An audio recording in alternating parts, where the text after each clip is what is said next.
Well, welcome back to another episode with the Show and Tell series going on strong here. Being that I had put out one magazine and have another one out, I remember it was something, you had all these great magazines out in the 60s and 70s, Famous Monsters of Filmland, Horror Monsters, Mad Monsters, Castle of Frankenstein, all this stuff, and then it just seemed like something happened that they weren't around anymore. I don't know what the whole story is, and then all of a sudden, out of nowhere, Fangoria came out, which was great until certain people got a hold of it and took it over. But in the interim, we had these fanzines. I know there's a whole book, I think Xerox or something like that, that covers these magazines, but these magazines were hugely influential because they were turning us on to films that we had only heard about and never seen. And if you notice, the first thing I got up here is Rick Sullivan's Gore Gazette special 100th issue here, because he was one of the guys, along with Chaz Balaam and Mike Accomando, who were turning fans on to shit that they had, vaguely heard of but had never seen before. Of course, you got Vampirella, the Warren magazines, which followed Creepy and Eerie. And then you had Demonic, which had a good run. Hispanic Horror, Mother's Day. They had a good run for a while. I'm trying to think of the guy's name here because I tried to grab as many of these as I could. Who put this one out? I honestly don't know. I think it was a guy named Kaufman, I think. I might be wrong. But anyway, here we go. Romero, Living Dead, Blood Feast, Paul Nash. None of the mainstream mags were covering this shit. Then you had Midnight Marquee that had another big run of stuff. And then Demonic, let me see.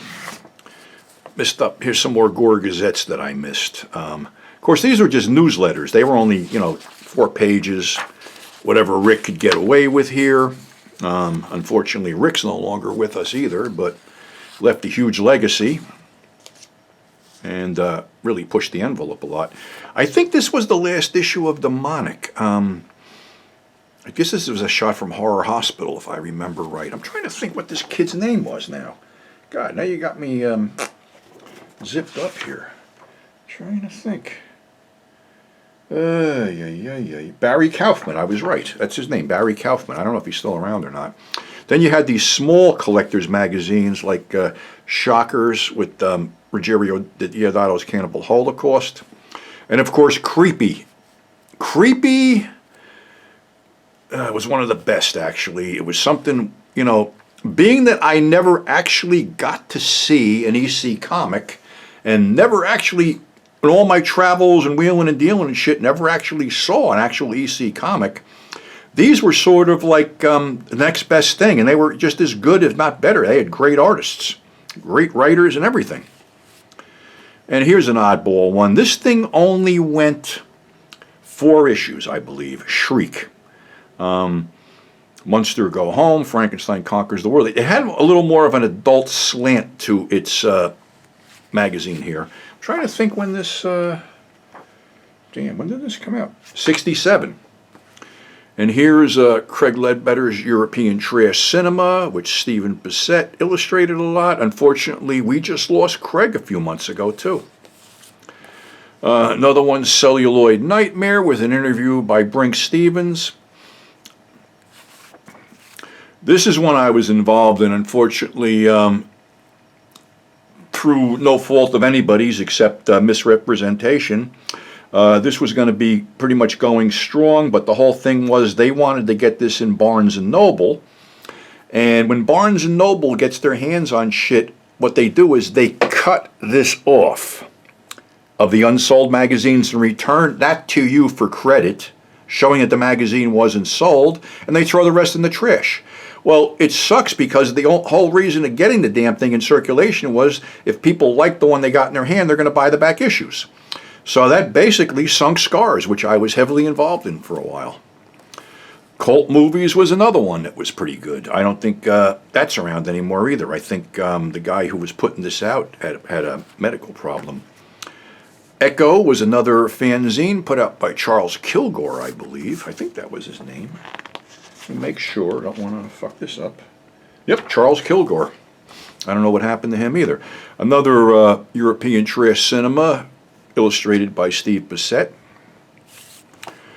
This is a great magazine, Uncut. I don't think they're out anymore. It was a British-based publication put out by Paul Brown. I was lucky enough to be included with this magazine. I wrote for a lot of issues of it, and it was always a pleasure, and Paul always treated me right. Videoscope, Phantom of the Movies. This was his newsletter for 3 1/4 till it morphed into a magazine.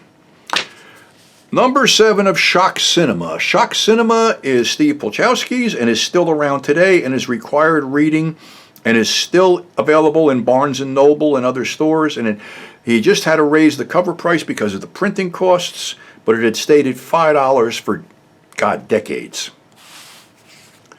Video Ooze, another one, with the Bloody Countess, Eurotrash reviews, and other things.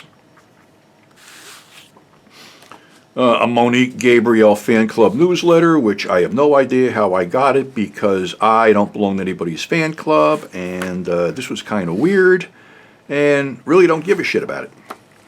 Another issue of this is Delirium, which was, I guess, overseas Italian cinema, which we can see the Dr. Butcher motif here. Another Video Ooze, number 3, Women in Prison Films.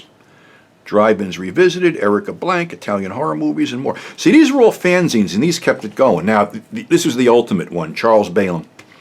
This guy turned us on to more great movies and got more trouble for doing it than anybody else, and unfortunately, I met him once at a Chiller show, and that was the only time, because right after that, he passed away with his battle from cancer. So he was responsible for finding a lot of films that we wouldn't have known of.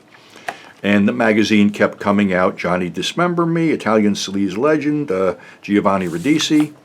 Another one, Savini Interview, Combat Shock.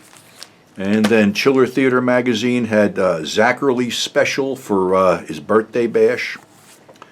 And you go into some, I wonder how they get these. Here's some old weird mail magazines, 35 cents. The Vice Girl scandal that shook Great Britain. Climax magazine, what the hell is all this shit? Gunfighters, weird stuff.